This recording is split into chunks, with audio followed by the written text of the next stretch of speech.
Okay, let's unpack this.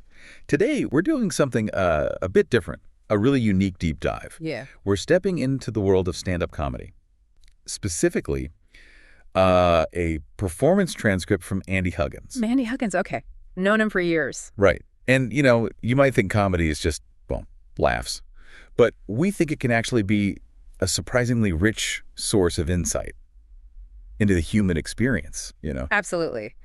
That's the mission today, really, to go beyond just the punchlines, right? To dig out those little nuggets of knowledge. Nuggets of knowledge, I like that. Yeah, about life, about getting older, about looking back at yourself, all embedded right there in the jokes. What can we actually learn about, the human condition and how we navigate it? Not from some dry lecture, but from one guy's honest and, often hilarious observations. Okay, so let's start where Andy Huggins himself kind of starts. He acknowledges he's been doing stand-up for 40 years. 40 years, Yeah. wow. Yeah. And apparently it all started with hoping to meet women. But it's clear right away he uses humor to tackle that universal, sometimes awkward thing of getting older. It's fascinating how he just jumps right into those common anxieties around aging, doesn't he? But he frames it in a way that, well, you can't help but laugh. Exactly. He's inviting us to face these truths, but, with a smile. I mean, I was genuinely laughing out loud at his dating stories.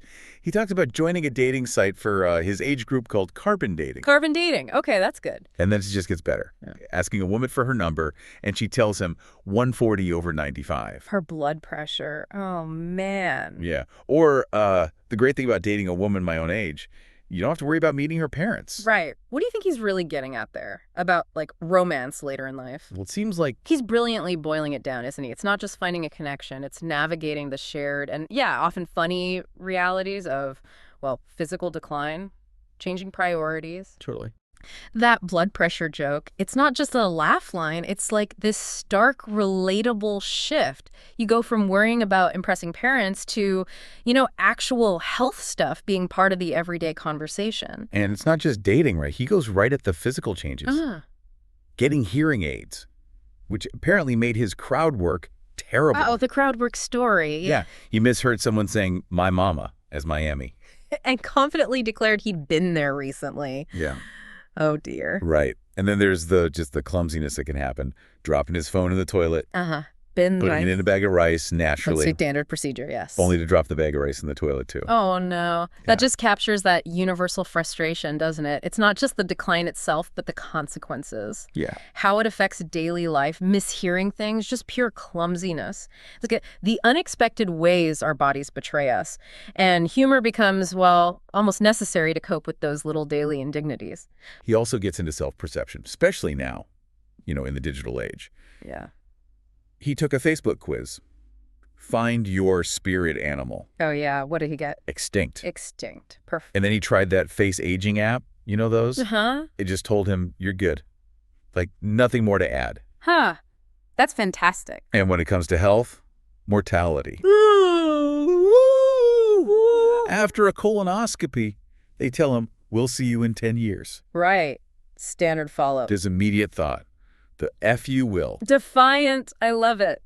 And he got a brochure for prepaid cremation that offered half your money back if you die in a fire. That's grimly practical, I suppose. Wow. And maybe the most telling one, he asked Siri about his life expectancy. She just changed the subject. Oof. Even the AI doesn't want to touch it. This isn't just self-deprecation. It feels sharper. How so? It's like a humorous critique of our obsession with defining ourselves online, right? The spirit animal, the aging app. Humor becomes this shield against feeling irrelevant, obsolete. Yeah, I see that. And those mortality jokes, that's him taking a stand almost, a defiant one against the grim reality of it all. He's not ignoring it. He's taking this playful, almost rebellious stance against, the clinical facts of time and health. Humor is a small act of defiance. He even jokes about just walking, wearing a helmet, but carrying a skateboard so he doesn't look ridiculous in just the helmet. The logic is kind of sound in a weird way. And that shift, becoming an old man who gives unwanted advice, which leads to a kid trying to give him a wedgie. Oh, no. How did that end? The joke was on the kid. He was wearing the pin, apparently something that prevents wedgies. Okay, I have no idea what that means, but it's funny. what do these bits tell us about, like, how our place in society changes? That's a good question. I mean, he captures that awkward transition into visible old age so well. How people see you, how you choose to present yourself, that skateboard thing. It's about still wanting to manage appearances even when reality changes. And the pin joke. It's like reclaiming a tiny bit of power, humorously. It shows that even as we age, we're still in these social dynamics, still navigating them, often with, like, a mischievous streak. But hey, there are perks too, right? People offering him seats, which is, quote, great on the bus, Right. Sensible. but a little creepy in the men's room. Okay, yeah, fair point. And he gets to ride Houston City buses for free, which, he jokes, is great news for the women of Houston. Uh-oh. Why? Because now he can be anywhere in 4.5 hours. Ah. Okay. Slow menace. And there's the self-diagnosis stuff. Thinking he had arthritis, Common enough. but discovering it was actually early onset rigor mortis. Oh my God. That's dark, but hilarious. And joining an adopt-a-grandparent program, only to end up with a 95-year-old man himself. The irony. He excels at finding that dark humor in health worries, like the rigor mortis line, or just the sheer absurdity of some situations, like the adopt-a-grandparent thing. True. And the memory jokes, too. Forgetting his pants when leaving his apartment. We've all forgotten something. Maybe not pants. And his new memory technique. Just quitting listening to people altogether. Problem solved. You know, these jokes about memory, they aren't just about forgetting. They feel like they're about the coping mechanisms we develop. Some funny, some maybe a bit grim. Like not listening. Exactly. It's this really relatable, honest look at the everyday compromises of getting older, making light of things that could otherwise just feel frustrating or sad. Okay, so then things shift a bit. Here's where it gets, I think, really interesting. We move from the present-day aging stuff to the colorful tapestry of his cast habits, his life experiences. Right, the backstory. And it's compelling how he reveals this stuff, often with this, like, mischievous tone or sometimes quite confessional.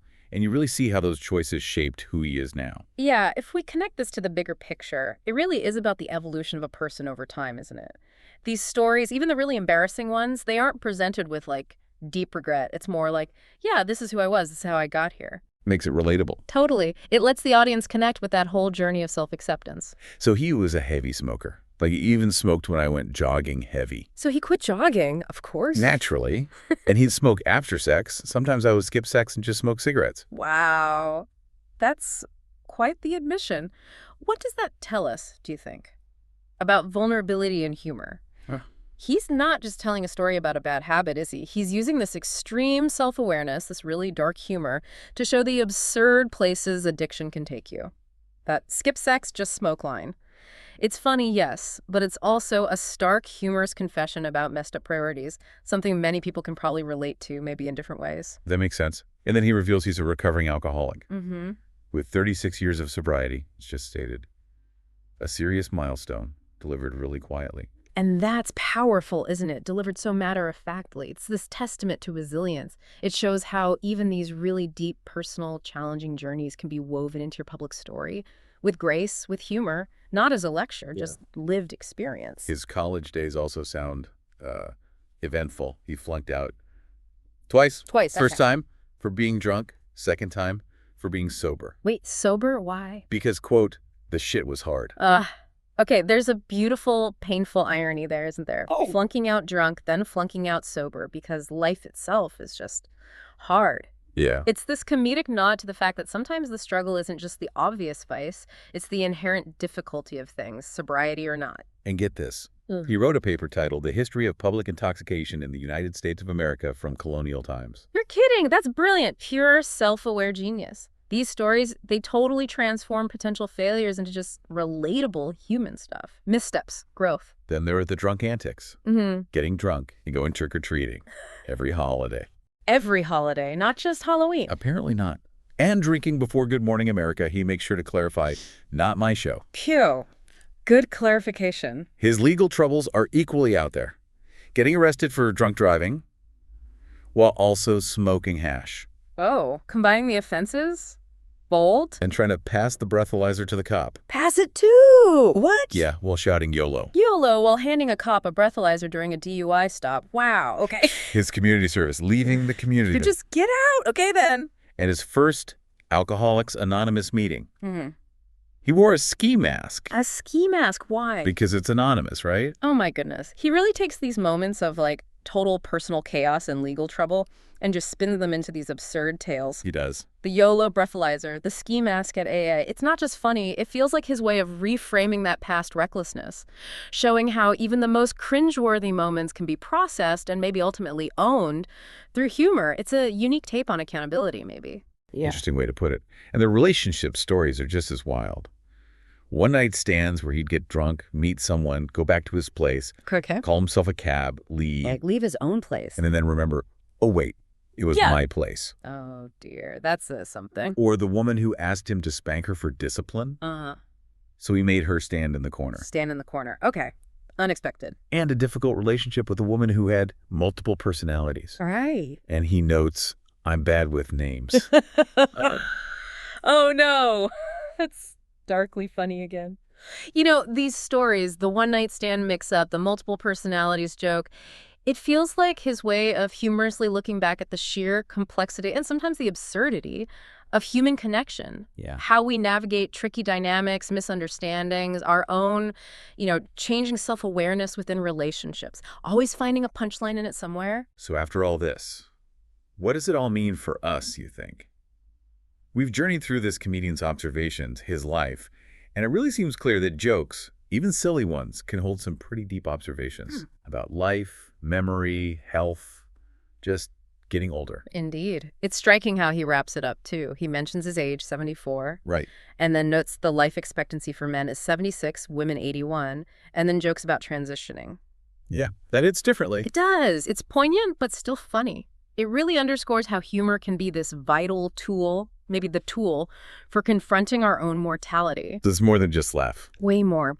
What's truly fascinating here is how powerful humor can be. Not just for entertainment, obviously, but for coping, for dealing with life's challenges, the ones we all face, for looking mortality in the eye, and for finding that common ground, in our shared human experience. Yeah. So maybe we can leave you with this thought. What seemingly mundane or lighthearted sources in your own life, what might they hold? What surprising depths of wisdom could be there if you take a deep dive?